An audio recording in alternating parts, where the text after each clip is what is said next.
Esta película nació con un viaje hacia la región del noreste salteño, cuando había terminado de rodar Oro Negro. Uno de sus personajes, la Mari, con un grupo de muchachos desocupados, salía a recuperar las maderas de los desmontes antes de que las quemaran. Sabiendo que me interesaba filmarlos, me invitó a que los acompañara. ¡Corta lisa, papá! A pesar de la ley de protección del bosque nativo, los desmontes continuaron. En pocas semanas, se tumbaban miles de hectáreas de montes centenarios para sembrar soja, colza, porotos y otros cereales.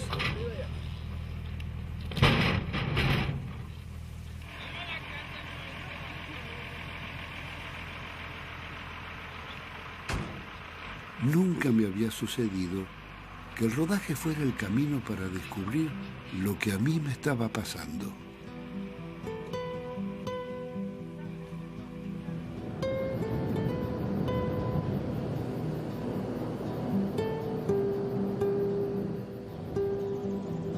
Dejamos a la Mar y su cuadrilla y continuamos hacia el monte impenetrable.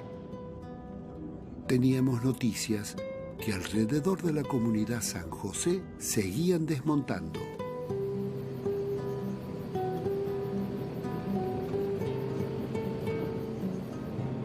Los wichí, que habitaban esas tierras desde siempre, estaban cercados como animales de corral.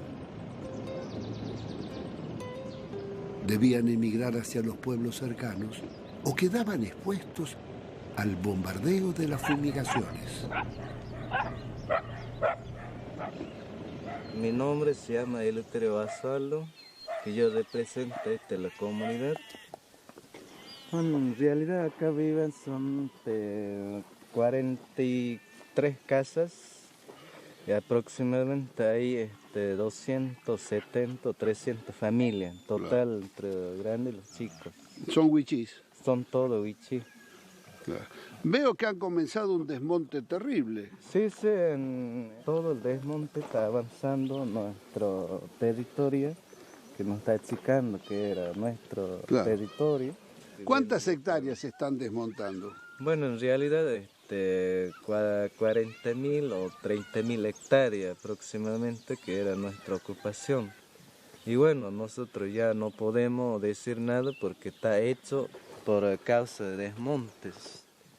¿Hace cuánto que están aquí? Más de 200 años que ya viven acá. Sí. Más o menos de 10 años o 20 años que estamos gestionando, y los abuelos también. ¿A quién le pedían? Pedimos al gobierno el título. El título, ¿no?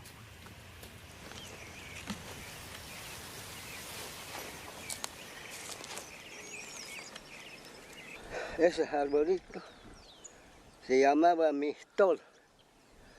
Es el alimento más grande que hay, es igual que el algarrobo. Ese comemos, esta fruta. Eso es lo que nos da vida. Ahora mira, han volteado con fruto y todo. Con esta fruta. Todo volteado para que pierda, que no coma más, o quiere decir que no coma más el aborigen. O quiere decir que se muere todo. Me da lástima. Sí, me pongo triste.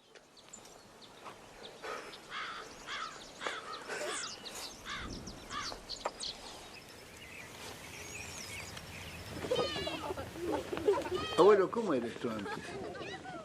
Todo monte, finca. No había nada, ningún desmonte de nada. ¿Y ahora cómo es? Y ahora está todo, en realidad todo está privado, está cerrado, caminos, alambrados, todo. Ya no hay caminos, pero ya son privados, ya no dejan pasar. ¿Y qué va a hacer si le dicen que se tiene que ir? No sé, ¿qué debemos hacer? Y si no tenemos dónde, ¿qué debemos hacer? Sácala.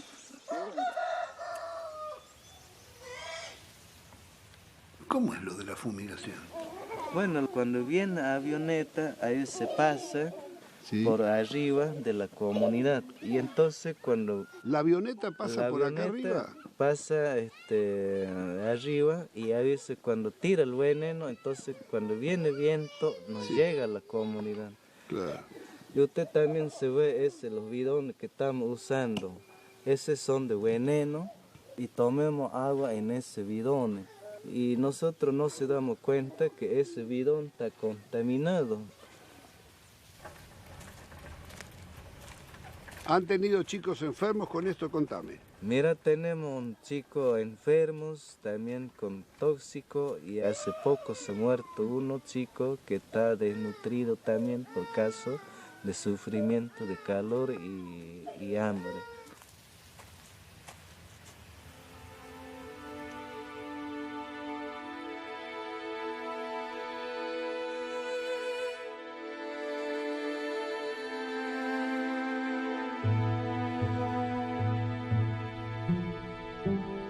El relato de Basualdo me recordó los miles de chacareros y campesinos que seguían expuestos a la contaminación de las fumigaciones.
Empezamos nuestro viaje por la provincia de Buenos Aires yendo al encuentro de dos expertos en ecoagricultura, Jorge Rulli y Adolfo Boy, exdirector del INTA. Estamos en el desierto verde de la soja, es lo que más abunda en la Argentina. Millones de hectáreas de soja ocupando las tierras más fértiles. Bueno, estas son las chauchas de la soja. Y por estos malditos porotos, la Argentina se ha empeñado, ha despoblado el territorio, ha destruido sus ecosistemas, ha menguado la biodiversidad y bueno, no hay vida aquí, no hay insectos, no hay fauna, no hay mariposas, no hay pájaros tampoco, los pájaros desaparecieron. Los pájaros viven en la ciudad. Son cientos de miles de familias que han tenido que emigrar porque ya no hay trabajo. En cada uno de estos pequeños montes que se ven en el horizonte, había casas donde vivían familias y aunque eran pobres, todos tenían comida y estaban bien alimentados. Entonces Monsanto tenía un herbicida estrella que se llama glifosato y se le estaba por vencer la patente. Entonces, ¿qué hicieron? Se le ocurrió a algún ejecutivo, a algún científico de Monsanto, crear una semilla de soja que fuera capaz de resistir al glifosato. Y encontraron que la petunia, una planta común a todos nosotros, tiene una natural resistencia al glifosato. En el ADN de la petunia ubicaron los genes de resistencia, los sacaron y se los colocaron a la soja. Monsanto no patenta la soja, igual que el que distribuye droga en los colegios tampoco la cobra al principio. Entonces, en ese momento para Monsanto el negocio era el glifosato. Ahora el Ministerio de Economía lo descubre, pero 10 años después lo descubre. ¿Qué pensaban de Monsanto en aquel entonces? ¿Por qué permitieron que se comercializara una semilla que no tenía patente? ¿Qué imaginaron que iba a ser Monsanto? ¿Qué creían? ¿Que era Papá Noel? ¿Que era Santa Claus? Monsanto en aquel entonces lo que quería era que la Argentina fuera ocupada por la soja. Porque la Argentina ha sido un portaaviones desde el cual se contaminó y se contrabandeó la semilla de soja al Estado Libre de Transgénicos, que era Porto Alegre, contrabandeó la soja a Bolivia, al Paraguay. O sea, las cosas que ha hecho la Argentina han sido terribles, pavorosas, ¿no? Acá sí, acá hay un yuyo, mira. Aquí tenemos un yuyo, el único yuyo que encontramos en hectáreas y hectáreas que debe haber desarrollado capacidad de resistencia al herbicida. Mira, pero después no hay nada. Claro, es un yuyo subversivo.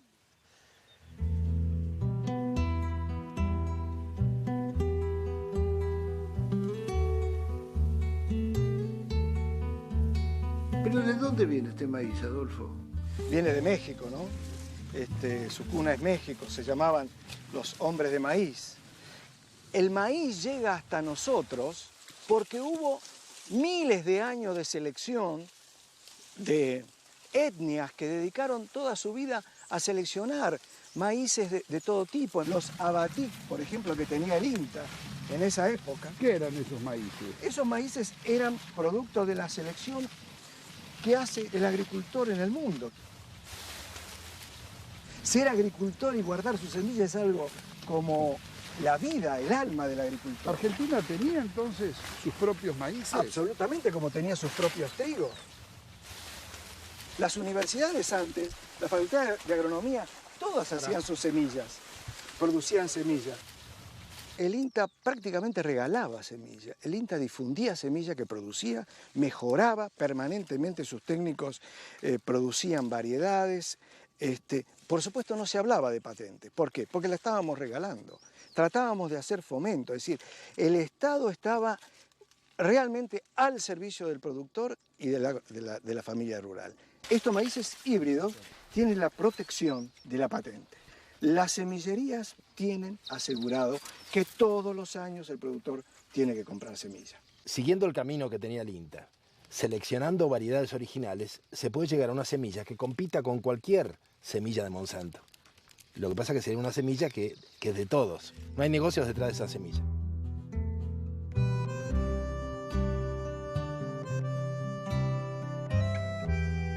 Ninguna de las hojas que vimos hoy, ni el maíz que vimos hoy, tendría sentido si esos genes, aunque estén patentados, no tuvieran una planta que durante años estuvo seleccionando técnicos del INTA pagados por el pueblo argentino. Y eso no se dice.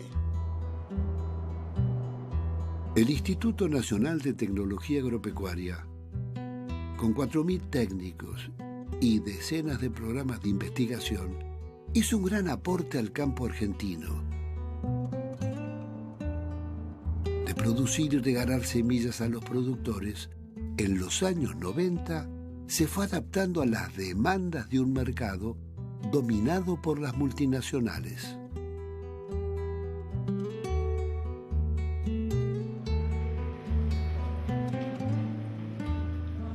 Al reemplazar la agricultura por la agroindustria, se acentuó el patentamiento de la madre tierra. Genes, hierbas y plantas pasaron a tener propietario. Aunque nos cueste creer, casi todos los genes tienen dueño. Las modificaciones genéticas patentadas les aseguraron el cobro de las regalías. El INTA comenzó a formar sus propias variedades de transgénicos resistentes a los agrotóxicos. Sí, en arroces hemos tenido un gran éxito con la obtención de cultivares tolerantes a herbicidas. En colaboración con la compañía BASF la hemos patentado en Estados Unidos y ahora la patente se está extendiendo al resto del mundo. Estos son algodones, y es un cultivar también que inscribió el INTA ya hace muchos años, que ha sido muy exitoso. Es el cultivar Guasuncho 2, en donde estamos haciendo mutaciones para obtener tolerancia a herbicidas, 2,4-D y imidazolinonas, haciéndolo más práctico y más económico. Otra de las usinas que promovió en el país la revolución transgénica y la soja RR resistente al glifosato fue la Facultad de Agronomía.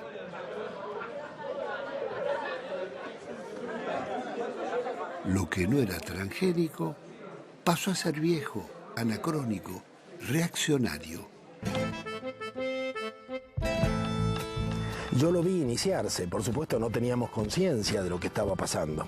Teníamos una conciencia parcial. ¿Cuál era el modelo? El modelo era un modelo de la agricultura química y era difícil para nosotros entender qué era lo que se estaba proponiendo. Era un modelo de escala, eran las tecnologías de punta incorporadas al campo, era la mirada empresarial, o sea, se reunía a los viejos chacareros y se les decía que eso no iba más, que había que ser empresario y actuar de otra manera. Era la modernidad. Es decir, la Argentina entera se ha incorporado un modelo. La soja instaló un modelo en la cabeza de los argentinos y ese modelo es el haber reemplazado la calidad por la cantidad. Y así fue como en alguna oportunidad yo me encontré con un chacarero que me dijo, mire, Rulli, yo entiendo lo que usted me propone, pero lo que usted me propone es lo que hacíamos antes. Nosotros trabajamos sin químicos, hacíamos abono verde, trabajábamos con animales, con caballos, siempre trabajamos así. El INTA nos convenció de que había que trabajar de otra manera, con maquinaria pesada, con venenos, con semillas híbridas. Dice, ahora resulta que el INTA nos viene a decir que tenemos que morigerar el uso de tóxicos porque tenemos problemas en los mercados. Dice, ¿sabe qué? Se van a la puta que lo parió. Nosotros vamos a poner cada vez más veneno y más veneno. Yo para atrás no vuelvo. Y bueno, yo al tipo lo entiendo en su empecinamiento, pero en realidad el primero que va a morir envenenado es él mismo.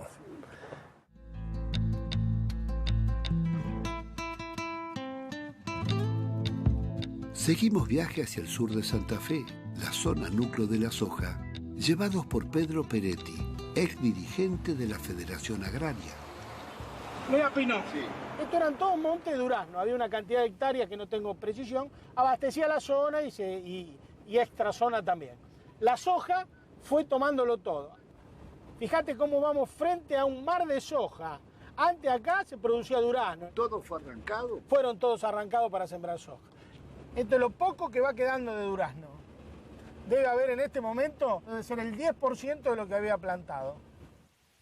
Esta soja que vos ves acá, se sembró en menos de una hora y por teléfono, con el celular, con este aparatito, seguramente con este aparatito, el dueño del campo le dijo, sembrame, fumigame, cosechame. Menos de 20 minutos de trabajo. Ahí enfrente, tiene un monte de durazno que genera cientos de puestos de trabajo en contraposición a esto. Menem Cavallo, durante la época de los 90, dijeron que debían desaparecer 200.000 explotaciones agropecuarias en la Argentina. En ese periodo desaparecieron 103.000 y se pulverizaron 700.000 puestos de trabajo en el sector rural. Parte de esos puestos de trabajo era la gente que trabajaba en estos montes de durazno. Cientos de personas. Aquí, esta era una zona de campos mixtos, había agricultura y una ganadería excelente, muy buenos criadores de hacienda. Hoy ya no queda más nada más que esto y las taperas. Allá podés ver monte por todos lados, son todas taperas, todas casas abandonadas. Los chacareros han desaparecido y acá hay un elemento invisible y que fue un habitante constante hasta la década del 90, la apicultura. Esto tenía un complemento, esta era una zona, Máximo Paz, toda esta zona que tenía muchísimos apicultores, tuvieron que llevar sus colmenares afuera del país. Estos árboles centenarios fueron talados al solo efecto de poder sembrar 5 surcos más de soja. Si esta planta estaría viva, recién hubiera venido el primer surco de soja aquí. Mirá, Pino, hay dos cosas que no se pueden conseguir con plata, Pino. ¿Sabés cuáles son? El afecto y el tiempo que tarda esta planta en crecer. Vos podés ser el multimillonario más grande del mundo, pero para tener una planta de esta necesitas 100 años. Y eso no se consigue con plata. Mirá, si yo fuera actor, Pino, la guita que me perdí. Me parece que estoy más solo que la interna de Federación Agraria en esta tapera.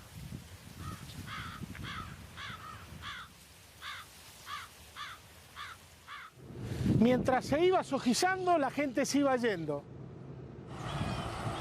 Mirá, recién pasamos por una escuela que estaba sin alumnos. Esta está abandonada. En 18 kilómetros, en el trayecto que va de Pavón arriba a Máximo Paz, hay 3 escuelas rurales como esta, totalmente abandonadas. Son terrenos que pertenecen al gobierno de la provincia o al gobierno de la nación, depende del carácter ¡ay, la mierda! Depende del carácter del establecimiento. Esto es lo que quedó de la escuela. El mástil, trunco, y la escuela absolutamente abandonada. Esto estaba lleno de pibes, chacras, chacareros trabajando con su familia.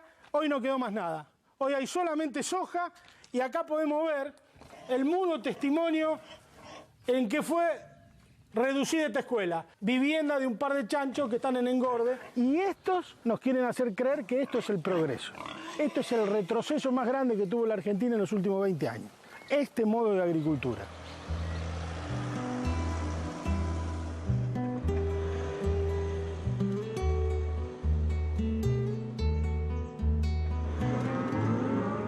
La soja le arrebató a la ganadería 12 millones de hectáreas en la pampa húmeda.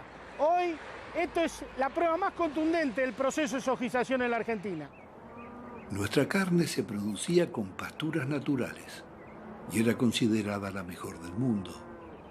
Hoy se produce en feedlot. Pedro, ¿con qué se alimenta? Esto se alimenta en base a maíz, y con todos los otros requerimientos proteicos que tiene la alimentación del animal, se le cambia la alimentación natural y bueno, esta carne cambió el sabor de la tradicional carne argentina. Están engañando a los consumidores de todo el mundo porque le dicen que es carne criada a campo y es carne terminada en feedlot. Y además es el mismo modelo de concentración económica en pocas manos con empresas integradas verticalmente.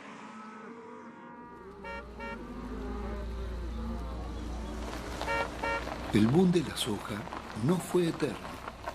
La caída de los precios y el aumento en dólares de los insumos pusieron en crisis el sector. Lo que pasa es que los costos aumentaron del año pasado a este año casi el 100% en dólares algunos. Pero ya los números, trabajándolo yo, ya no me cierran. Yo tengo un hijo y lo saqué del campo, porque no me rinde. Le dije, hijo, hace otra cosa. Puse un taller. Porque lamentablemente yo tengo 50 hectáreas y ya no me da para la familia. Entonces ya cuando llega un momento que uno se satura, dice, bueno, esto así no va más. ¿Qué sensación? ¿Qué sentimiento? Tristeza. Tristeza, la sensación que yo tengo cuando vengo acá. Es la verdad. Yo voy a cumplir 64 años. Yo nací ahí, yo me crié en ese campo. Y duele dejarlo, pero no va más. Así no va.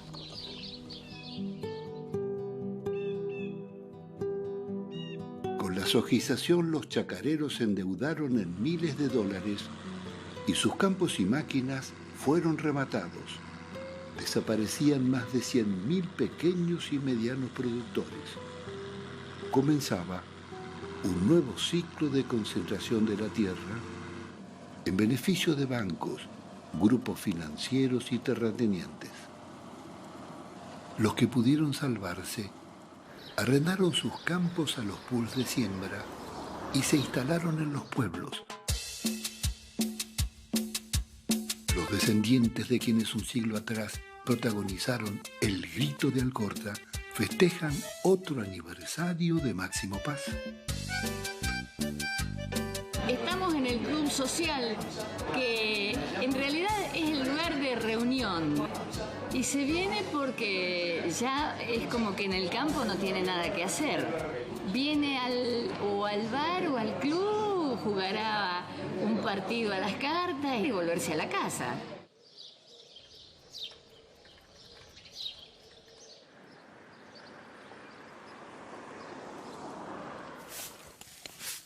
Marcela, ¿por qué se fueron del campo? No vive nadie en el campo. Quedaron todas taperas. Son todos campos que están alquilados. No tendríamos ningún vecino. Para decir, bueno, me cruzo o no sé, necesito un vaso de agua y me cruzo que tengo un vecino. No tengo a nadie. No hay nadie. ¿Cómo hacemos a volver toda esta gente a la vida rural? Mi hija más chica tiene 11 años. A la escuela a la mañana, a la tarde, inglés, gimnasia, teatro, hockey. Yo puedo ir a hacer gimnasia, puedo... Pero me es más fácil a mí desvincularme y hacer esas cosas que si estoy en el campo, que siempre algo te está demandando otra cosa.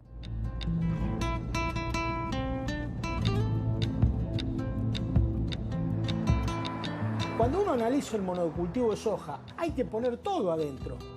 Traer la soja al puerto de Rosario son 640.000 viajes de camiones en rutas que ya no dan más. Somos el número 1 o el número 2 en el mundo en accidentes viales. Un verdadero desastre. Llegamos a Puerto San Martín, a 30 kilómetros de Rosario. Es un complejo aceitero gigante donde se han instalado todas las grandes multinacionales. Allí están Cargill, Dreyfus, Bunge, ADM, Dehesa, Molinos, Nidera y muchas otras. Y de acá debe salir el 60 o el 70% del total del volumen producido en la Argentina. 126 millones de toneladas. Es muy grande. De Timbúes hasta Arroyo Seco son 150 kilómetros del río Paraná. Es una autopista de barcos ojeros. La autopista es la hidrovía del Paraná, por la que transitan más de 3.000 barcos extranjeros al año y por donde entra y sale el contrabando y la droga de 4 países. Pagamos el dragado y no tenemos flota. Somos los hijos de la pavota. ¿Cuántos puertos hay? Más de 50. Fundamentalmente el destino es el sudeste asiático. Ahí ve la bandera, mirá, la bandera china cargando un barco de origen chino. ¿Sabe cuánto produce Ciara? 22.000 millones de dólares. La Cámara Argentina de la Industria Aceitera exporta y genera divisas por 22.000 millones, Pino. Es una fortuna incalculable que sale de acá. ¿Y quién controla esto? ¿Quién lo controla? Dios lo controla, Pino. Y Dios parece que dicen que Dios protege a los malos cuando son más que los buenos. En este caso parece... ¿Hay fiscal con la exportación de cereales? Muchas de las empresas que están aquí triangulan sus operaciones con distintas partes del mundo. Por ejemplo, el grano físico puede salir de Cargill, Argentina, y facturarse en Montevideo, facturarse en un puerto lituano o con Rotterdam. Todas esas triangulaciones financieras, muchas de ellas van a alimentar las cuentas offshore que se conocieron últimamente con el nombre de Panama Papers. ¿Quién controla la carga de los barcos? ¿Cuánto transportan? ¿Cuánto declaran? ¿Quién investiga el contrabando? Le facturan a una sociedad offshore de su propiedad en un paraíso fiscal. Entre la evasión de la triangulación y lo que se pierde por los fletes y empleos, Argentina y sus productores pierden 1/3 del valor de la cosecha. Con la destrucción de la Junta Nacional de Granos, el país perdió una de sus palancas estratégicas. La millonaria renta del comercio exterior quedó en manos de las multinacionales.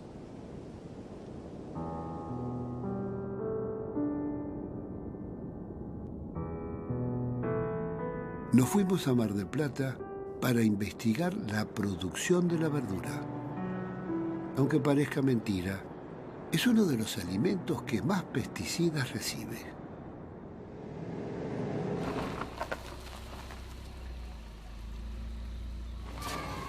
Bienvenida a nuestra casa. BIOS es una asociación civil, es un programa de radio que tenemos 25 años de historia. En estas épocas todos queremos estar un poco más sanos y cuando pensamos en comida sana, pensamos en verduras. Y vamos a la verdulería y elegimos aquellas que son más hermosas, más frescas, más coloridas. ¿Resulta que eso va a ser sano? Pues probablemente no. Si no vienen de una huerta agroecológica, es muy probable que usted esté comiendo las vitaminas, los minerales y todo lo positivo que tienen las verduras, acompañado por un cóctel de sustancias que van a terminar quedándose en su organismo. Vos agarrás una hoja y la querés lavar para comértela que no tenga nada y le das, la tenés en remojo, pero el veneno entró por acá. Cuando la planta estaba en la tierra, el veneno se le pusieron alrededor. Entonces el veneno sube por la savia y se desparrama por todas las hojas. Lo mismo en la lechuga. Esta es en particular, la lechuga, tanto esta como las otras, muy atacable por los bichitos en pleno verano. Entonces le dan a cañonazos, le dan como para que tenga mucho veneno para evitar... Cuando recién brota le tiran uno, cuando está creciendo le tiran otro y cuando la van a cosechar le tiran también. una gota de lavandina en el agua, como uno dice, con esto ya lo voy a resolver. Y el químico no se va, el químico entró por acá y está en la hoja de la lechuga. Algunos pueden salirse con un buen lavado, pero los que entraron a través del tallo, no. Empezamos hace muchos años, casi 20, y lo primero que vimos fue el tema de lo que se aplicaba en las huertas. Entonces fuimos con un escribano al mercado a comprar verduras, ¿no? Claro. Compramos distintos puestos las mismas verduras. Las llevamos a un laboratorio, las analizamos y en todas las verduras prácticamente que estábamos analizando encontrábamos residuos de agrotóxicos. El veneno pasa de largo, lo hace pis, se va el veneno. Usted no se queda con el veneno en el cuerpo. Entonces fuimos a sacarnos sangre, a ver si teníamos nosotros en el cuerpo estas sustancias que habíamos encontrado en la lechuga, en la espinaca, en la rúcula, en las verduras que habíamos analizado. Y encontramos que efectivamente todos los que nos analizamos de bios tenemos por lo menos 3 agrotóxicos en la sangre. Yo tengo endrín. El endrín es una de las sustancias de las primeras. Comiendo verduras hace años, yo soy una cuba. Hacete el análisis. ¿Qué análisis hay que hacer? Los análisis que nosotros hacemos son con un cromatógrafo, que es un aparato que tienen, que busca las distintas familias de agrotóxicos y saltan en ese aparato cuáles son las sustancias específicas que vos tenés.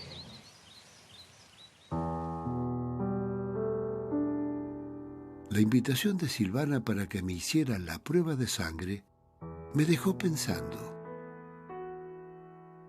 ¿Será como dice?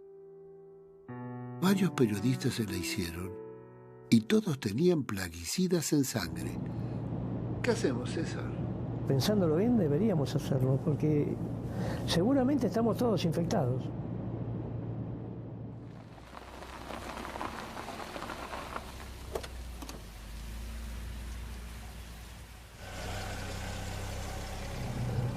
Para los que no me conocen, soy César Lerena, soy doctor en ciencias veterinarias, especializado en alimentos, más particularmente en la seguridad alimentaria, tanto en el ámbito de la producción de los alimentos como la industria y el comercio.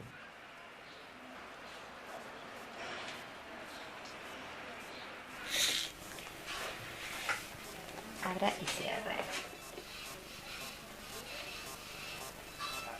Espero que tenga pocos agroquímicos, ¿no? Sangre oscura la nuestra, César. Ahora sí, un buen desayuno.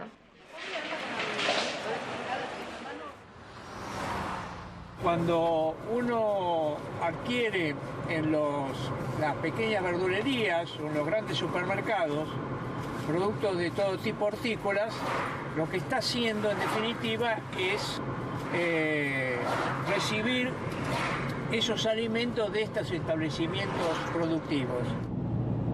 Nadie sabe, ni nunca nadie se ha puesto a trabajar en qué nos pasa en el organismo cuando estamos comiendo 50 dosis máximas permitidas, porque están analizadas como si el cuerpo de la persona fuera sano, natural, no enfermo y bien robusto, con sus defensas bien altas, y comiese solamente una de esas dosis máximas permitidas, que además no sabemos si en el organismo se sinergizan. Esto significa que una con otra se mezclan y la respuesta es más que la suma de 1 más 1. Hay un doble mensaje: el consumo sano y la falta del control total del Estado sobre lo que debería ser fundamental, que es garantizarle la salud de la población. La verdura que se ve tan bonita como para un florero, lamentablemente es una verdura que arrastra residuos de agrotóxicos. Hasta que no cambiemos el modelo hacia una agricultura orgánica, realmente nos estamos llevando veneno a la mesa. Bueno, y el consumidor, por otro lado, tiene herramientas ya. Por supuesto. Consumir seguro, conocer el origen, no consumir hortalizas de lugares donde presumiblemente se utilizan agrotóxicos. Totalmente. No hay solución para el agrotóxico cuando la hortaliza llega a la casa. Cuando llega a la casa no hay forma, ni con agua ni con la cocción, de resolver el problema de la hortaliza. En realidad la medicina ha venido encontrando en sus laboratorios el problema que esto generaba y ha sido sistemáticamente silenciado por parte de los gobiernos, porque la ciencia esto ya lo sabe, pero así como en el mundo del tabaco, cuando se aseguraba que no hacía nada y durante 50 años hicieron fumar a la gente, señores de delantal blanco explicando que estaba todo fantástico con el tabaco, lo mismo está sucediendo con esto. Cientos de trabajos científicos que asocian directamente el Parkinson con los plaguicidas, el Alzheimer con los plaguicidas, el glifosato con el cáncer, con las malformaciones en los embriones al nacer. Mata, ya está. Esto enferma y esto mata. Está matando a la gente que se lo come. Todos lo saben y no es una fábula siniestra. Se sigue fumigando con veneno los campos y los pueblos rurales. Se fumigan todos los cultivos y cereales. Arroz, tabaco, uva, frutas. Se usan venenos prohibidos como el endosulfán, el paratión e incluso el letal fosfuro de aluminio para combatir el gorgojo en silos y camiones, causante de la muerte de varios camioneros. Miles de horticultores, chacareros y tractoristas sin trajes de protección fumigan y respiran venenos en los silos, molinos y viveros donde trabajan. Finalmente, los desechos agroquímicos son arrojados en vertederos, desagües y canaletas, contaminando el agua y la población. Es lo que sucedió en las tomateras de General Lavalle, en Goya, donde los chicos Nicolás y Celeste Arévalo se envenenaron al pisar un barro con desechos de alfa-endosulfán vertido por la tomatera.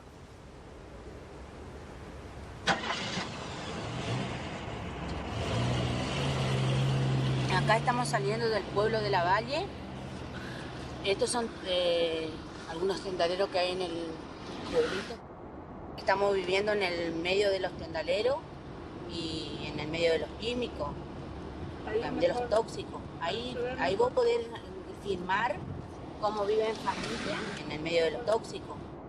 Acá todo el mundo sabe qué es lo que está pasando y el miedo que tiene la gente es al perder el puesto de trabajo de la tomatera. Bueno, esta es la casa de Gladys Arévalo, mamá de Nicolás Santiago Arévalo. Este es el timbó donde siempre jugaban. Y un día, lamentablemente, la contaminación persistente de la zona generó que a través de la inhalación y del contacto directo por el barro que se había formado en la calle por los líquidos que salían de la tomatera, generaron la intoxicación aguda de Nicolás y de Celeste. Celeste sobrevivió y Nico falleció el 4 de abril del año 2011. Lo peor ha sido la intoxicación silenciosa que se ha ido sufriendo con el correr del tiempo. Estamos hablando de una zona de trabajo infantil, trabajo precarizado, trabajo en negro. La pendiente es hacia el río, está muy cercano, así que todo va al río Paraná. Por eso es que no nos sorprendió el estudio que se publicó hace poquito que había encontrado glifosato en las aguas del Paraná en distintos puntos de muestra en toda la cuenca del Plata. Lo que pasó fue un día que los chicos Celeste y Nicolás se levantaron descompuestos, donde su mamá a la 1 de la tarde le lleva también al centro de Santa Lucía. ¿Qué te decían los médicos? Y no nos daban nunca un diagnóstico qué es lo que tenían los chicos. Ningún médico hasta llegar al hospital de Goya, donde dicen que tenían hepatitis fulminante, pero no decían qué fue lo que le provocaba eso.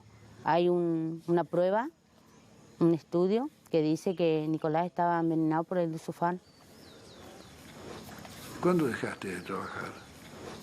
Dejé de trabajar cuando yo me intoxiqué con el veneno, porque como nosotros nos tuvimos que hacer responsables para defender los patrones de la chacra que no era nuestra. Declaramos todo que era nuestro, que era nuestra propiedad. Inclusive la policía nos llegó 2 veces y nos preguntó lo mismo y le dijimos lo mismo. Fue para poder tener la comida de nuestro hijo con esa que laburábamos. Entonces ellos, por ser ignorante, me iba ya a denunciarle al patrón, porque ya no era la primera vez que pasaba.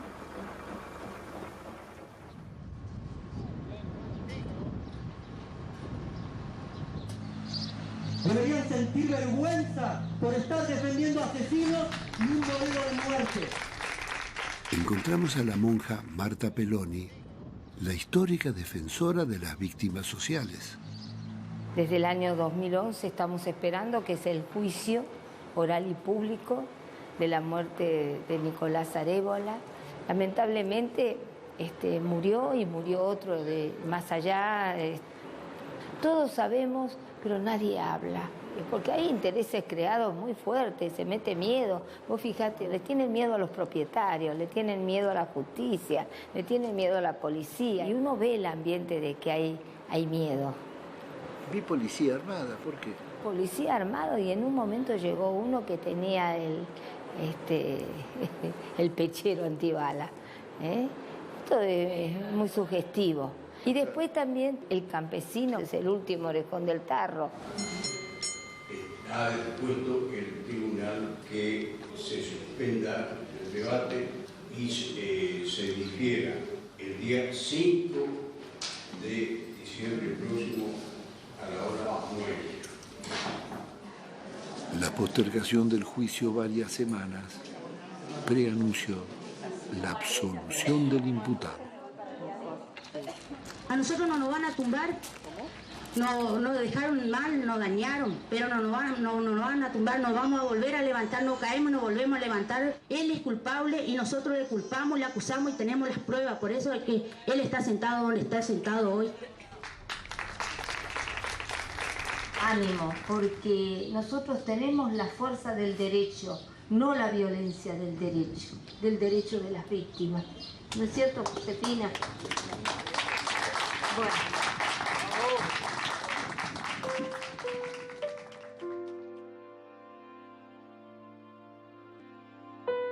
Acá hay que socializar los temas y agruparnos todos los que estamos en la finalidad de las mismas problemáticas, que son sociales, son problemas de nuestra gente, son problemas nuestros.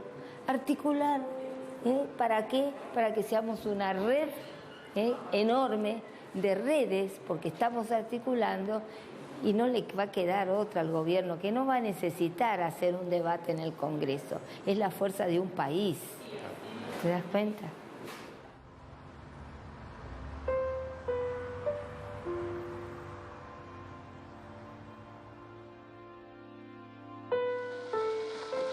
La fiebre de la fumigación no respeta espacios públicos ni las escuelas rurales.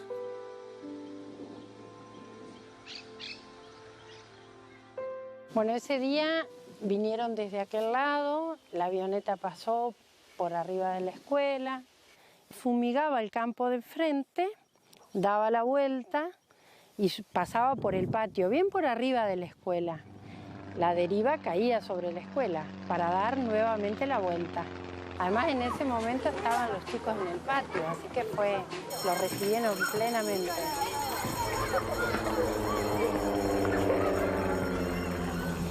El viento estaba para el lado de la escuela, por eso notamos que estaban fumigando.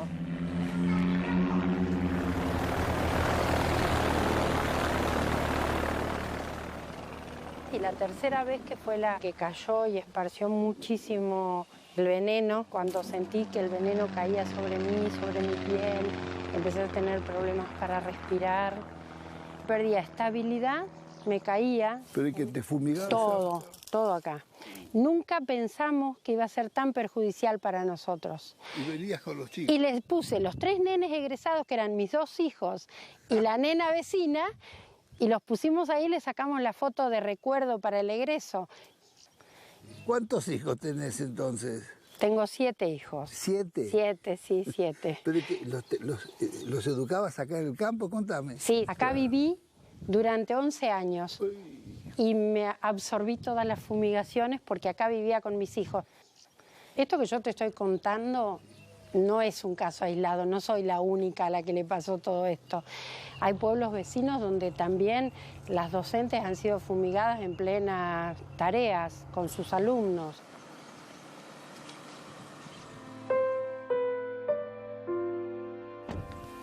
Bueno, esta es la Escuela 11, mi amada Escuela 11. Fui directora maestra, directora con grado a cargo, 6 años en esta escuela. Y bueno, y acá viví un montón de cosas lindas, la experiencia de la escuela rural es fabulosa y también cosas muy feas en relación a las fumigaciones, ¿no? Esta escuela, como tantas otras escuelas rurales, están, como ven, rodeadas de campo y campo sembrado, lamentablemente, es campo fumigado.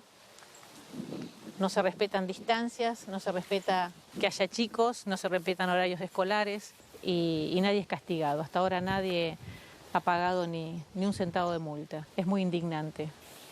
Uno ve que los chicos tienen problemas de salud, que tienen recurrentes problemas respiratorios, sangrados de nariz, reacciones de piel.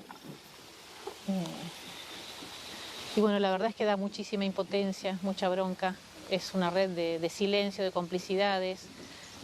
Cuesta que se comprometan las autoridades, incluso las otras docentes que denuncien también las situaciones similares que hay en sus escuelas. Yo tuve que denunciar como directora 4 fumigaciones en pleno horario escolar. Fue una fumigación pegada al alambrado con 2,4-D. En otras ocasiones, la última, por ejemplo, salimos al recreo, estábamos acá en las hamacas y el mosquito estaba enfrente fumigando. Entonces yo traté de parar al fumigador, crucé el campo cuando paró a cargar agua para hablar con él. Y bueno, la inhalación del producto que estaba en el aire me produjo un adormecimiento de la cara durante 15 días, tuve una parestesia hemifacial y tos durante 2 meses, ¿no? Bueno, los chicos viven todos en campos, en puestos, donde también se fumiga, pero en sus casas ellos no pueden denunciar a sus propios patrones, porque bueno, ¿no? Al otro día estarían de patitas en la calle. Y muchas veces pasa que esta misma gente son las primeras víctimas de esto, porque los mismos papás son los que manejan los mosquitos o los que manejan estos tractorcitos que fumigan en forma más manual. Los dueños de los campos ni mandan a sus hijos a la escuela rural, ni viven, ¿no? O sea, vienen, supervisan el trabajo, no son tampoco los que se suben al mosquito, ¿no? Eso genera mucha impotencia y una sensación de mucha soledad. ¿Y el vendedor de agrotóxicos es una persona respetada? Contame esto. Claro, los vendedores de los agrotóxicos, de las maquinarias, tienen su negocio y son de repente, por ejemplo, los principales auspiciantes de las radios, de los programas de televisión. Entonces es muy difícil que se apoye la denuncia, que se apoye esta toma de conciencia. O tienen campos o son dueños de las casas que venden las maquinarias agrícolas. Esta sensación de que uno es, bueno, la loca de la escuela 11 que denuncia las fumigaciones, ¿no? Y escuchar comentarios incluso de docentes decir, tanto escándalo y si fumigan en todas las escuelas, ¿no? Como diciendo, bueno, ¿qué le pasa? ¿Por qué tanto molestar con las fumigaciones? Es esta cuestión de despertarse anoche y pensar por qué parte de tu cuerpo va circulando ese veneno, ¿no? ¿Y por qué está ahí?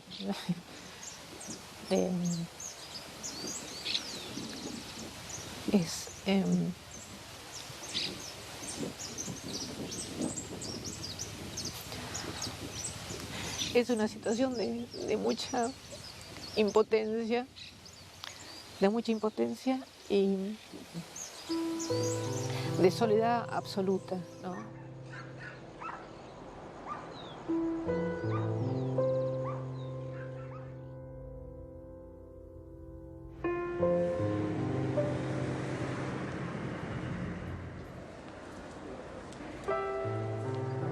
La investigación sobre el alcance de las fumigaciones nos llevó hacia la Facultad de Ciencias Exactas de La Plata, donde encontramos al doctor Damián Marino del CONICET.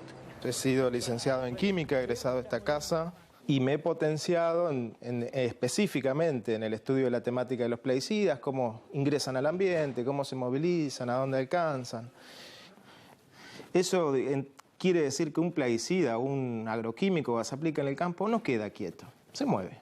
No importa si se les aplica en Salta, en Buenos Aires o en Ushuaia, sino que van a cumplir su identidad, se van a mover, digamos. una gota o un plaguicida ingresado en la vía aérea va a llegar a través de la ventana del aire que uno respira a la casa de cualquier vecino. Y no necesariamente a 2 metros, puede alcanzar kilómetros.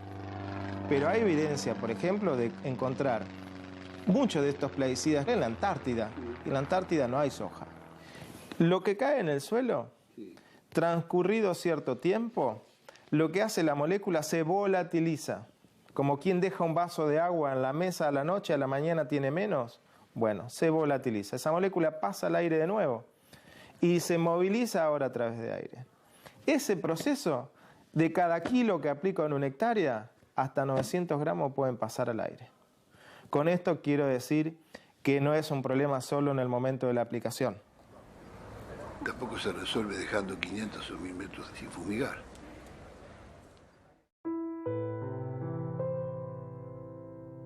El doctor Andrés Carrasco, investigador del CONICET, demostró por primera vez la incidencia del glifosato en las malformaciones de los embriones. La investigación de Carrasco fue muy resistida hasta que le llegó el reconocimiento internacional. Nosotros no empezamos a trabajar en glifosato porque es una molécula atractiva.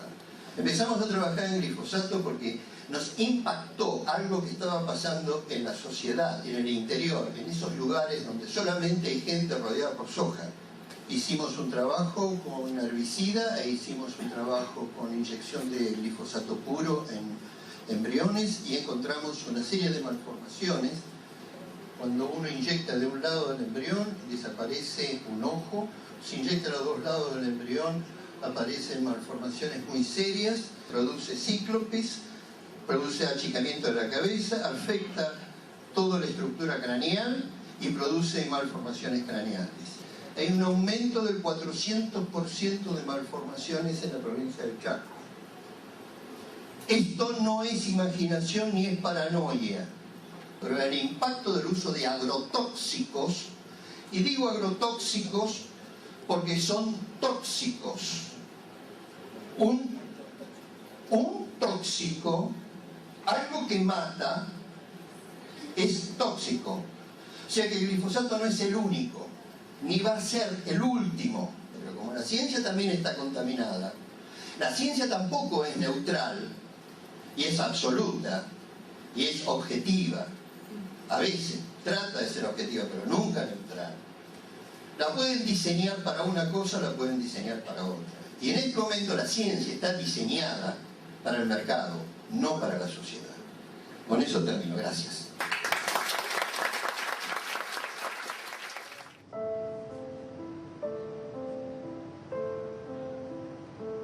A pesar de las denuncias, el uso del glifosato siguió aumentando porque suelos e insectos se hicieron resistentes. Si en el 2015 fumigaron 300 millones de litros, en el 2017 se emplearon más de 340 millones. Y acá en la cátedra estoy hace ya 15 años. Yo soy médico del año 83, o sea, este año cumplo 30 años de médico. 30 años de pediatra, sí. Nunca en la facultad nos enseñaron que los productos químicos que se usan para los negocios agrarios iban a enfermar a la población. Y han autorizado todos estos productos con los informes de la misma fábrica que los fabrican. Bueno, los servicios de neonatología en los últimos 10 años han tenido un cambio muy impresionante en el tipo de patología que tenemos. Hay momentos del año en que todas las incubadoras están llenas de niños malformados. Hay un estudio que pudimos hacer revisando los registros de las historias clínicas y nos encontrábamos, a medida que aumentaba la superficie sembrada de soja, aumentaban los chicos con malformaciones en la misma relación y en los mismos años.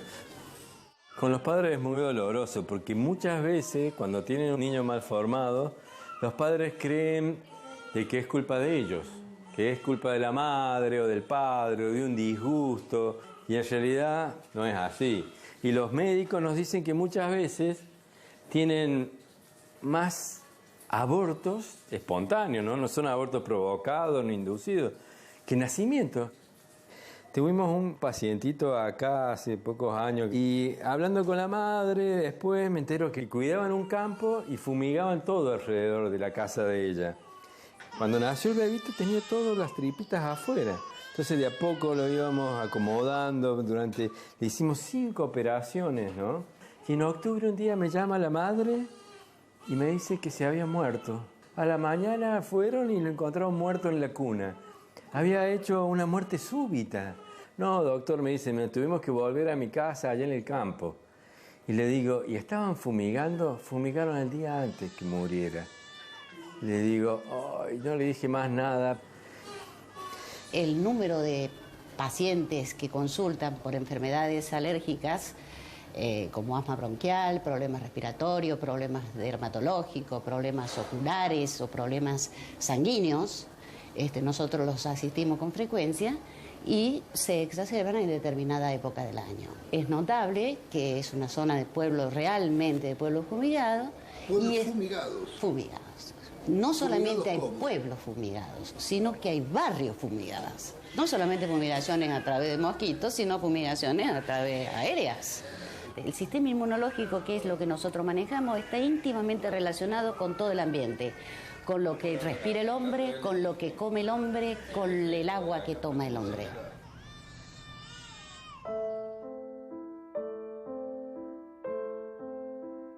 El problema yo lo empiezo a detectar cuando estábamos en la Subsecretaría de Salud de la ciudad de Córdoba y viene la gente de Ituzaingó, del barrio de Ituzaingó, a contarnos de que seguían estando muy enfermos por todas las fumigaciones.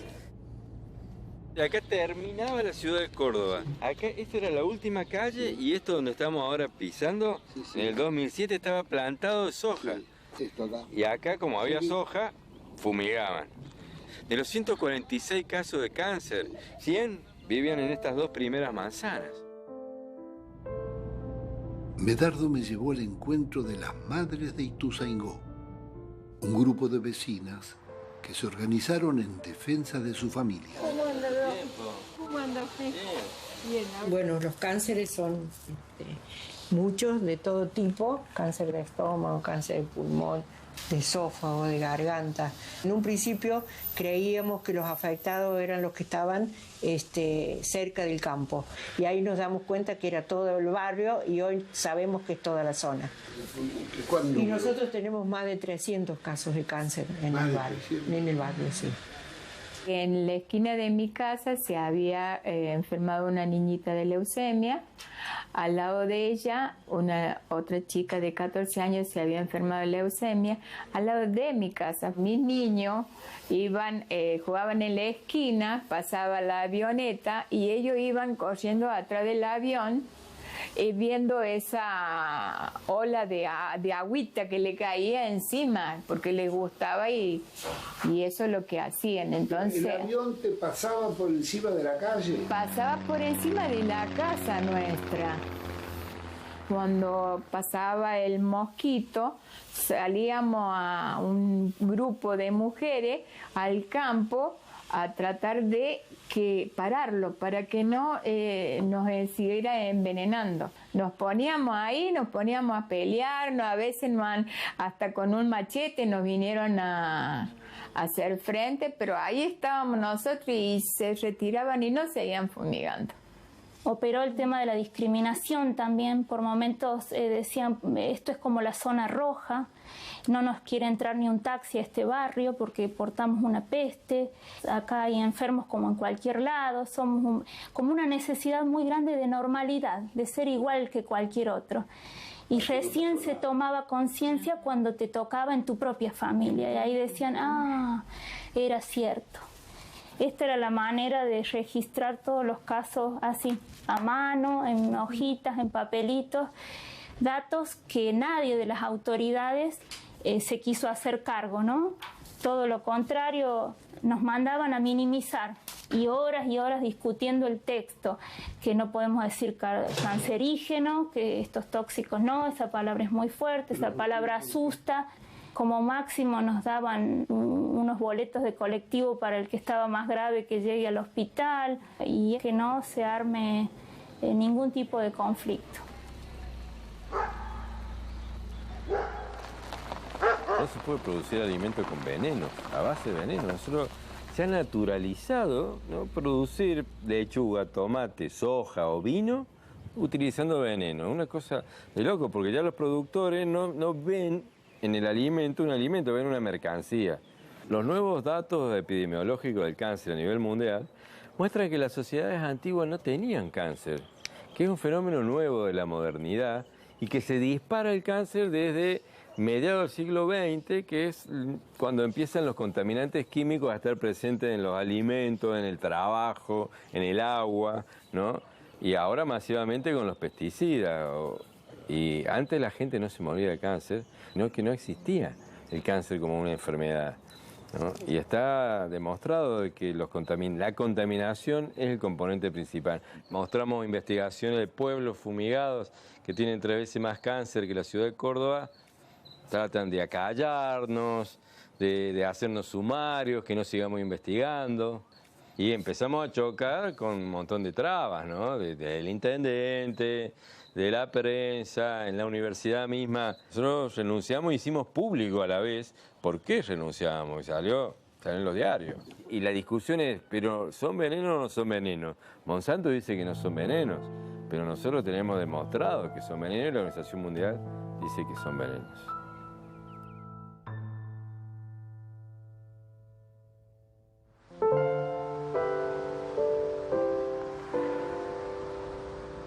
Después de tantos hechos dolorosos, vivimos en Rosario una de las experiencias más estimulantes y que más nos emocionó. Un grupo de jóvenes médicos y estudiantes, coordinados por el doctor Damián Bersenazzi de la Red de Pueblos Fumigados, organizaron campamentos sanitarios para indagar sobre la salud de la población. Por favor, adelante. Acá es donde trabajamos. Este es parte de nuestro equipo de trabajo. ¿Cómo están? Docentes de la práctica final. Toma asiento. Bueno, en esta oficina vas a ver acá las cajas con las encuestas de los campamentos que hemos hecho. Acá hay algunas localidades, las otras están en la otra oficina porque son las que ya hemos escaneado. Cada 3 meses nos vamos a una localidad junto con los estudiantes a instalarnos 5 días. Cada uno lleva su bolsa de dormir, su colchón inflable y bueno, y lo que hacemos es compartiendo también al mismo tiempo con la comunidad, el vivir en ese lugar. Los campamentos estaban formados por cerca de 200 estudiantes del último año de la carrera. En esos 5 días, los 2 primeros hacemos el relevamiento, que vamos casa por casa. Cada estudiante previamente recibió una indicación con un plano donde se le dice qué manzana le corresponde encuestar a él. Hasta el día de hoy tenemos 29 pueblos que hemos entrevistado, más de 100.000 personas encuestadas. Solo le preguntamos cuáles son los problemas de salud que han tenido en los últimos 20 años y si ha fallecido gente viviendo en esa casa en los últimos 20 años y si ha nacido alguien con algún problema como una malformación o algún problema congénito. Cuando vemos lo que tenían en común todas esas localidades, además de sus problemas de salud, era que había cambiado la forma de producir en los últimos 20 años hacia la producción de transgénicos dependientes de venenos. La bibliografía científica publicada a nivel internacional demuestra que hay relación entre la exposición a esos venenos y los problemas de salud que, entre otras cosas, nosotros estamos encontrando en los territorios que vamos recorriendo. Fíjate acá, esta vitrina tiene una serie de malformaciones que nosotros usábamos para estudiar como algo que nunca íbamos a ver en nuestra vida y por eso estaban acá, cosas muy raras. Y hoy estas malformaciones nosotros las estamos viendo en los pueblos donde hacemos los relevamientos de lo que te voy a contar ahora. Qué horror, viejo. Espantoso. Estos son fotos de niños nacidos en Paraná, en la provincia de Entre Ríos. En los hospitales esto es registrado como un aborto espontáneo. El otro dato es los casos de cáncer eran 217 cada 100.000. Nosotros en los campamentos encontramos 397,4 cada 100.000. En nuestro trabajo nosotros pudimos observar cómo el hipotiroidismo, como la segunda enfermedad crónica más referida, o sea, con mayor presencia en los pueblos donde nosotros hicimos nuestros campamentos. ¿Que son los pueblos fumigados? Que son pueblos fumigados, claramente. Vemos que hay un crecimiento, malformaciones congénitas cada 1.000 nacidos vivos. El año pasado nosotros fuimos convocados por el Tribunal Internacional Monsanto de La Haya para declarar y presentar ante el tribunal los resultados de estos relevamientos que hacemos en los campamentos sanitarios. La respuesta oficial de las autoridades de esta facultad fue poner cadenas en la puerta de la oficina. Pusieron cadenas en la puerta de la oficina donde teníamos guardadas todas estas cajas con la documental de cada una de las encuestas, de cada una de las 29 localidades que nosotros hemos recorrido hasta hoy. En esta oficina teníamos guardadas todas nuestras cajas. Y esta fue la oficina donde pusieron las cadenas y acá están los parches que quedaron después de las cadenas. No, muchas gracias en serio, Pino, por este apoyo tuyo.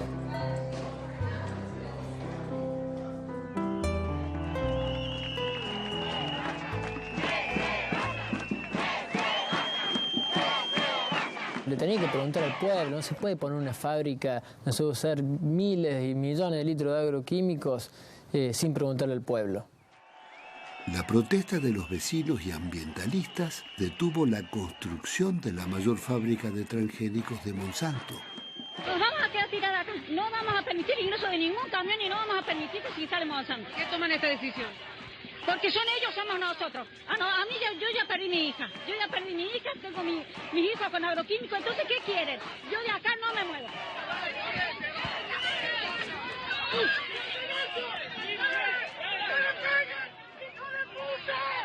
Y fueron 3 años de lucha en la calle, en el plano político, en el plano judicial, marchas multitudinarias en Córdoba capital. Y tuvimos que hacer un acampe para bloquear el acceso de materiales de construcción al predio de Monsanto. Era la única forma de impedir que se levantara la planta. ¿Y cómo terminó? Y fue un triunfo, Pino. Fue uno de los triunfos del movimiento ambientalista seguramente más grande del mundo, porque la empresa terminó desistiendo del proyecto, vendieron el predio y demolieron absolutamente todo lo que habían construido. ¡Qué grande!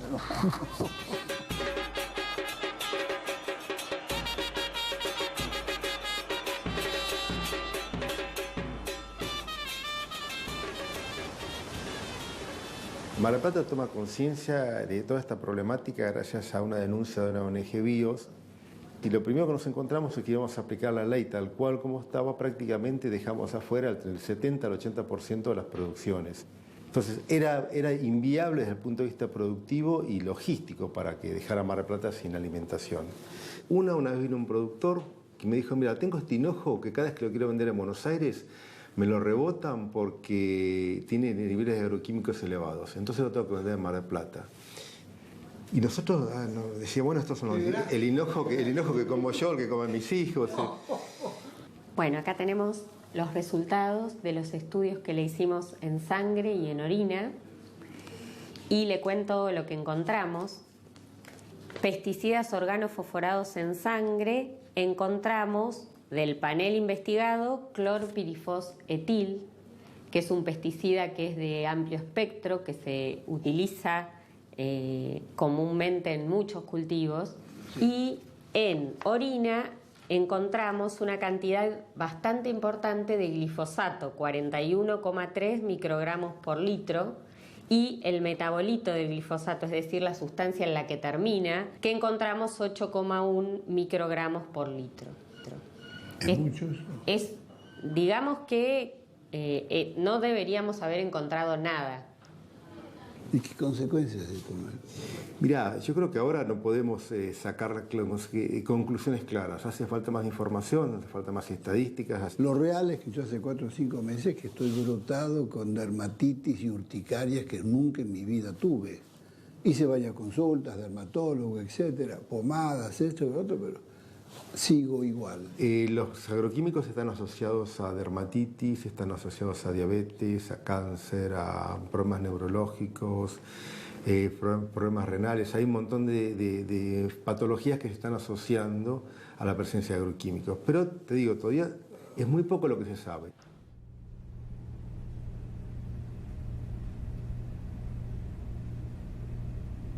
Todos comemos los mismos alimentos, pero ¿quién conoce lo que está comiendo?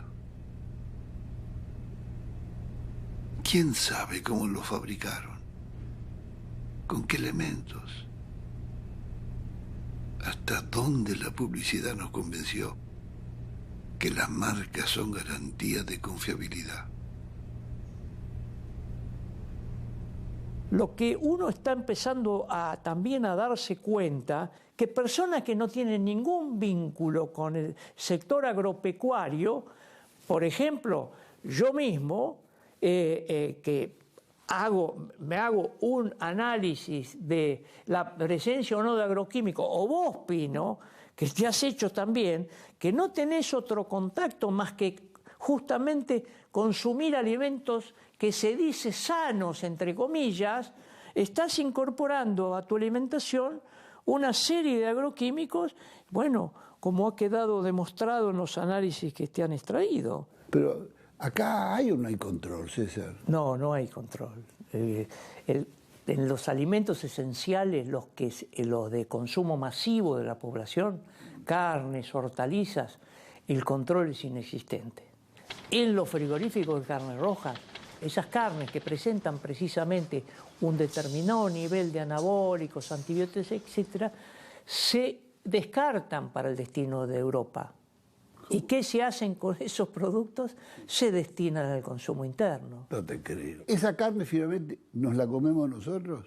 Así es. Es decir, aquellos productos que Europa, por exceso de anabólicos, por exceso de antibióticos, por exceso de agroquímicos, rechaza, lo consumen los argentinos. ¿Y en el caso de la verdura, por ejemplo? Y en el caso de las hortalizas, aunque parezca imposible que sea más grave, es más grave.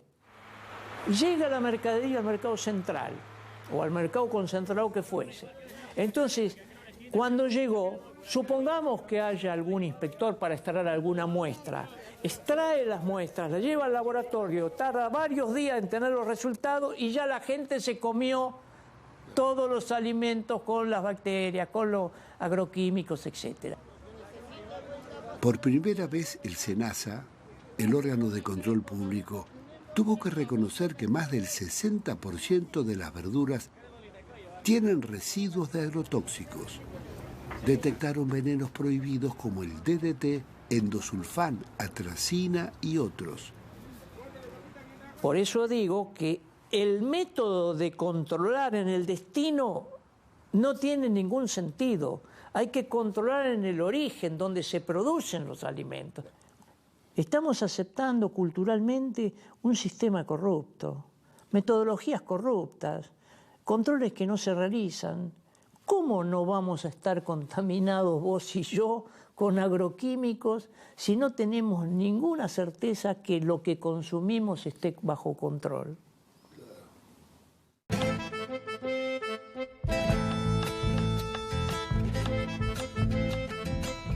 Ante la producción rural con agrotóxicos, fue naciendo un vasto movimiento por la soberanía alimentaria y la ecoagricultura. Cientos de experiencias exitosas se desarrollaron en el país y en el mundo. Productores orgánicos, agricultura familiar, ligas campesinas, el Mocase, Mocaflor y otros. Hola, Graciela. Hay que tener paciencia. ¿Qué tal, querida? ¿Cómo estás? ¿Cómo le va? Bien. ¿Tiene éxito la verdura orgánica? Sí, se ha impuesto. Y la gente se está dando cuenta que es lo que tiene que comer, ¿no? Cada vez más. Y porque come una lechuga, come un tomate y se da cuenta realmente lo que está comiendo, ¿cierto? Acá tengo brotes de distintos tipos, ¿ves? Brotes de alfalfa, brotes de lenteja. Y este es pasto de brote de trigo con el que extraigo el jugo de clorofila. Extraigo la clorofila, es porque ha sido extraída a baja velocidad. Es un gran reconstituyente, ¿sabes? Tiene todos los nutrientes que vienen del brote de trigo, más la energía que el brote de trigo capturó del sol. Y esto es para ti si gustas, y si no... Pero por supuesto. Hay que hacer una suerte de buche, ¿sabes? Para que le incorpores saliva y para que te pase todo este producto por las encías y te las fortalezca.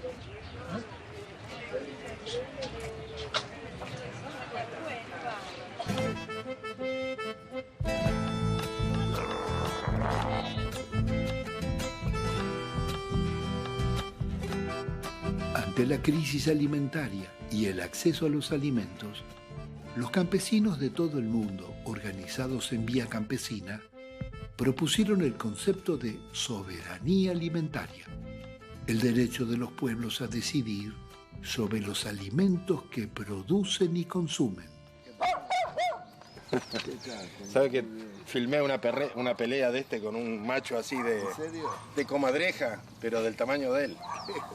Fue impresionante. Qué linda calle, tenés ingeniero frente de casa. Sí. Es arquitectura ladrillera, 150 años. Jorge Rulli, con sus libros, conferencias y seminarios, fue uno de los promotores de la nueva conciencia rural y la ecoagricultura. Qué linda que está la casa, qué lindo. Aquí guardo las semillas. ¿Las semillas? Claro, acá tengo mis semillas, de todo tipo de semillas, de maíz, de trigo, en fin. Y las herramientas. ¿De cuándo es esta casa? En 1865. Hace varios años, Jorge Rulli creó el Grupo de Reflexión Rural.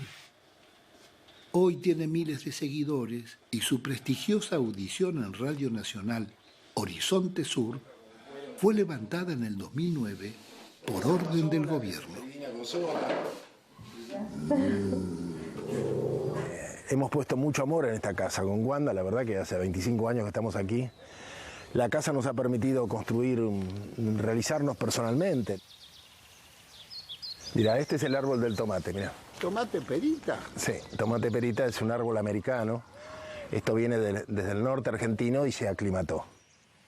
Esta es mi huerta orgánica, pero también es una propuesta política. Lo que estamos tratando de demostrar es que una familia puede producir gran parte de lo que consume a partir de los propios recursos, sin invertir dinero.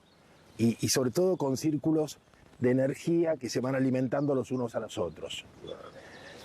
Aquí no hace falta aire acondicionado. Con todo el verde que tenemos, realmente se crea un subclima que es muy agradable para pasar el día. Todo lo que ves acá es vida.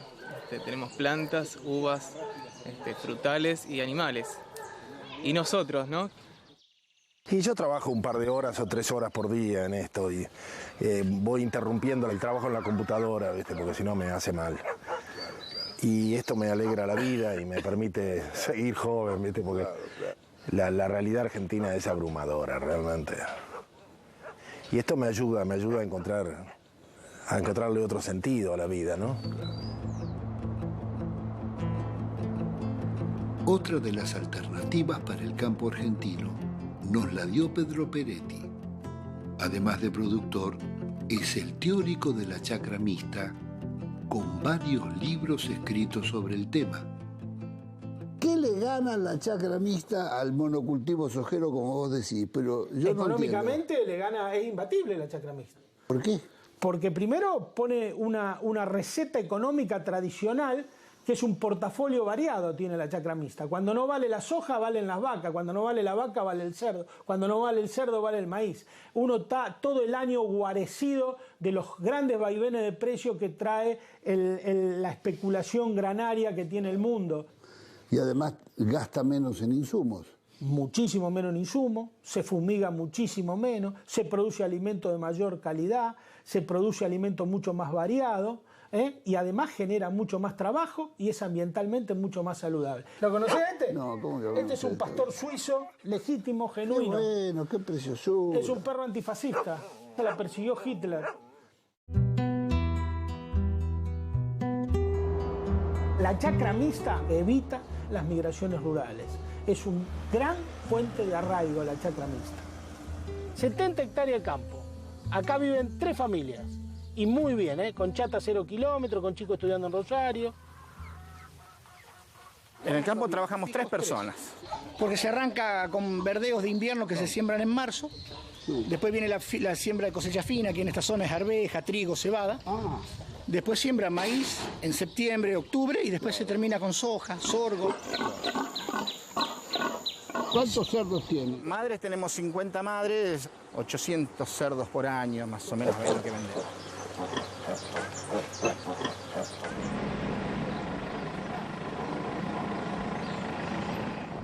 Esta es la parte del campo que usamos para ganadería.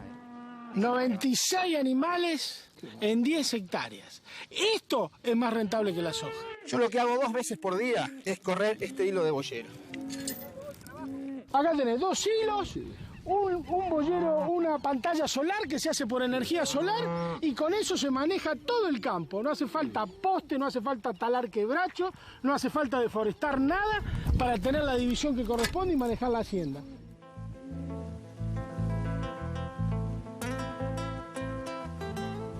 La carne argentina es carne pastoril. La carne filuda puede ser cualquier europeo, cualquier país del mundo le da el alimento balanceado y hace una carne. En cambio, la carne pastoril se hace solamente donde hay espacio, donde está la tradición, donde está la cultura de producir la ganadería pastoril. Y es lo que nos diferencia como carne en el mundo. O sea, la carne tiene cualidades nutricionales a nivel de salud muy superiores a la carne de feedlot. Lo que se hace es fomentar la vida del suelo, desde las lombrices hasta las bacterias, solubilice los minerales y los dé disponibles a la planta. Mirá. Eso es justo, ¿eh?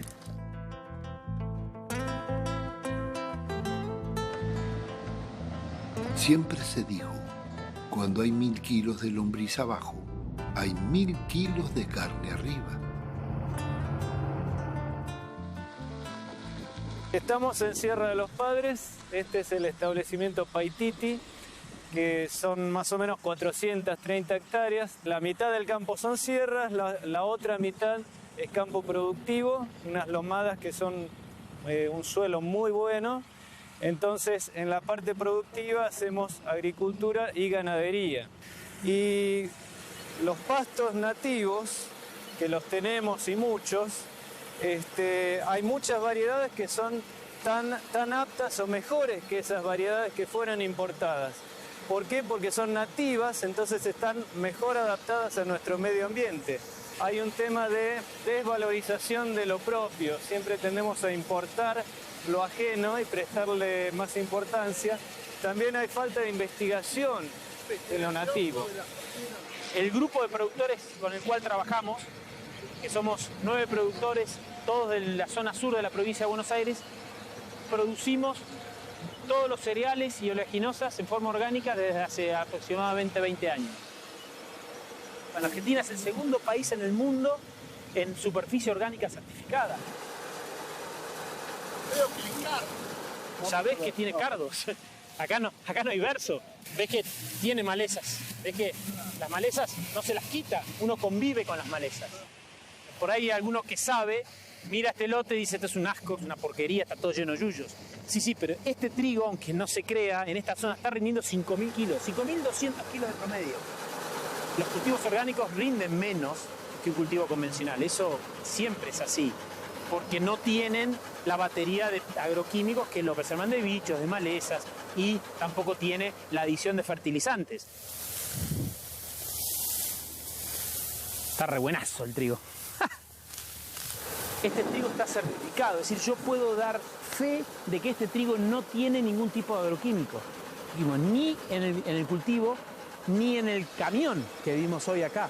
Y eso para el consumidor es importante, porque lo que hace la industria es exigirle al productor que el trigo llegue sin ningún bicho al molino. ¿Y eso qué significa? Que el productor, para cubrirse, lo que hace, le mete una gran cantidad de insecticidas, y eso termina en la mesa de cada uno de nosotros, en casa. Es algo que el productor convencional a veces se olvida, que es un productor de alimentos. Entonces tiene una responsabilidad social. No puedo hacer cualquier cosa con lo que yo hago. Es decir, yo no puedo echarle un insecticida prohibido al camión y con tal de que no me llegue con bichos así. No puedo hacer cualquier cosa. Yo tengo una responsabilidad social. Está esa discusión de que hay que alimentar al mundo. Yo creo que hay una cuestión económica que resolver, una cuestión política que resolver, que es la de cómo se distribuye ese alimento. Porque nada más evidente que lo que pasa en la Argentina, que es un país productor de alimentos, y hay gente que se muere de hambre, hay chicos que tienen hambre. Esto es trigo de lo mejor del mundo. Esto es fusión del agua, la naturaleza, el sol y nada más. Estas semillas terminan en la molienda, se muele y se hace pan. No tiene ningún agregado, no se le saca nada, no se le quita nada, es decir, que tiene todas las propiedades, todos los minerales, todas las vitaminas del trigo, tal cual es.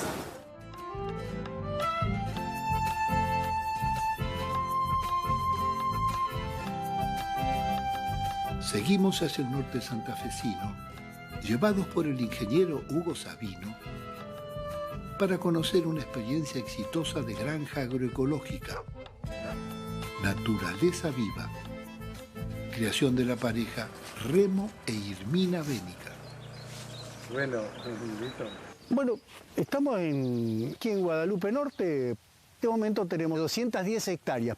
Yo diría una construcción colectiva por infinidad de gente que ha pasado por aquí en estos 27 años. Y hablo de científicos, hablo de campesinos, hablo de ama de casas, hablo de comunidades indígenas y con varias familias de este lugar, y entre ellos gringo, criollo, indígenas trabajando acá.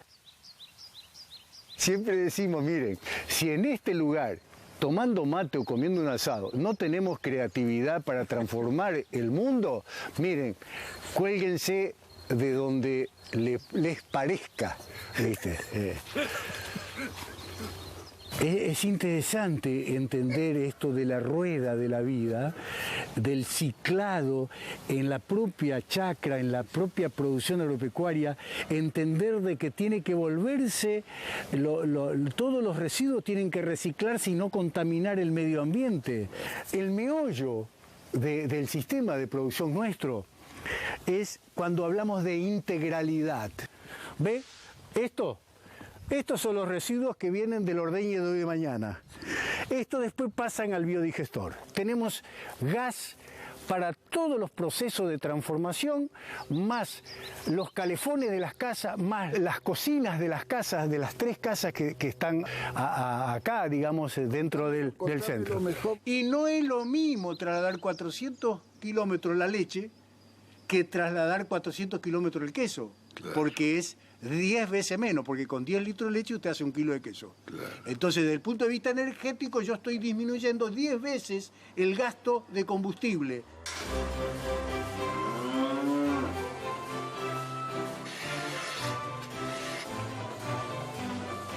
Las vacas lecheras alimentadas a pasto natural y alfalfa son cuidadas hasta el extremo de ordeñarlas con un fondo de música clásica para evitar el estrés.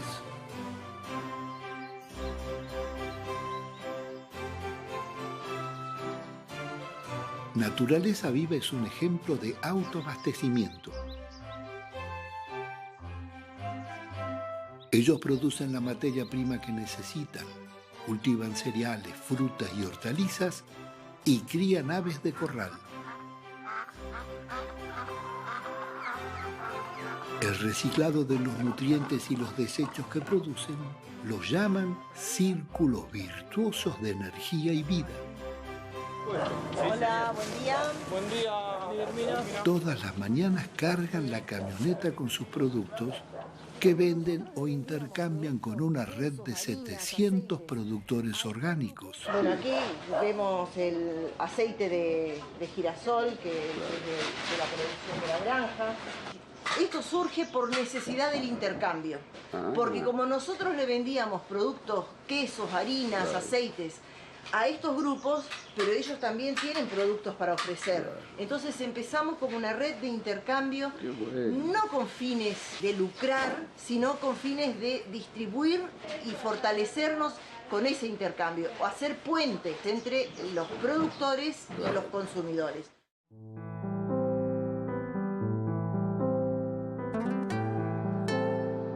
Las innovadoras prácticas de Naturaleza Viva siguen siendo una excepción. Desde el este hasta el oeste del país, la sojización sigue expandiendo sus fronteras, contribuyendo al cambio climático. Las inundaciones y desastres ambientales no son una maldición, son también la consecuencia de un modelo de desarrollo agroindustrial incompatible con los ciclos de la naturaleza. Sin nada que las contengan, las aguas penetraron cientos de pueblos que jamás se habían inundado, dejando pérdidas millonarias. De regreso, visitamos al cacique Don Juan y nos contó que las estancias continuaban con los desmontes y la expulsión de los wichí.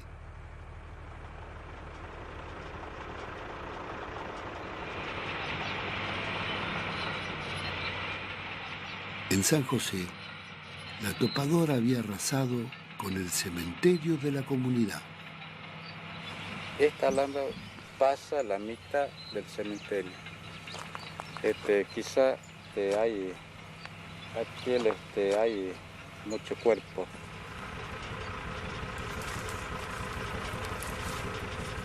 Ahí vive en Palma, bajo el quebracho. Y mi mamá vive de otro lado. Y a veces me pienso mucho yo. Todos los viejos, mi hermano. Y ahora estoy lucho solita, no hay compañero.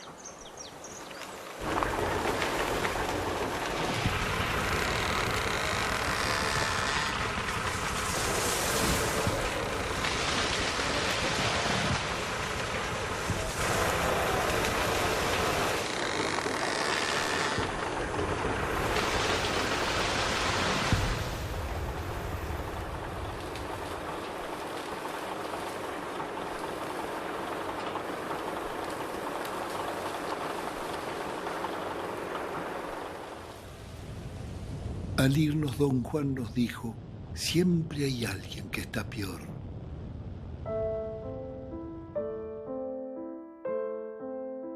Y descubrimos la otra cara del feudo. Familias indígenas desplazadas por el desmonte sojero vivían como esclavos en el más hondo desamparo, sin agua potable ni alimentos, expuestos a todo. Sus hijos escapaban al vernos. Desnutridos e indocumentados, jamás vieron un maestro o un médico. Los explotaban con pagas miserables para hacer postes y estacas. Fue como volver siglos atrás a los tiempos de la colonia. Los despojaban de las tierras que la Constitución les reconoce como propias y quedaban descartados, como señala el Papa Francisco.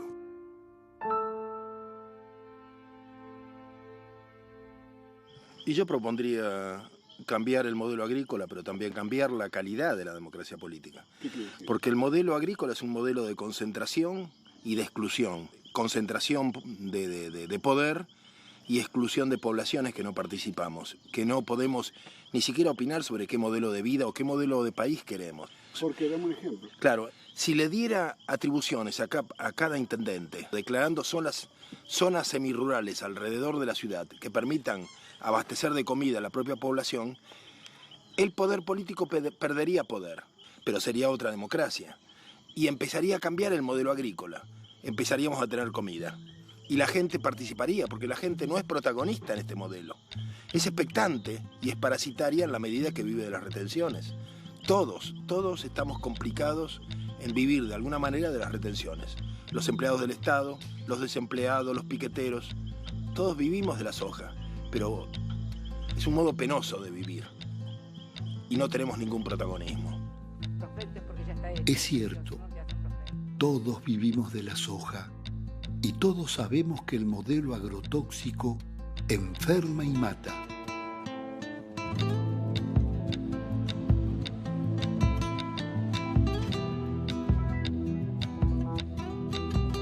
Pero todos callamos, porque la soja financia al Estado.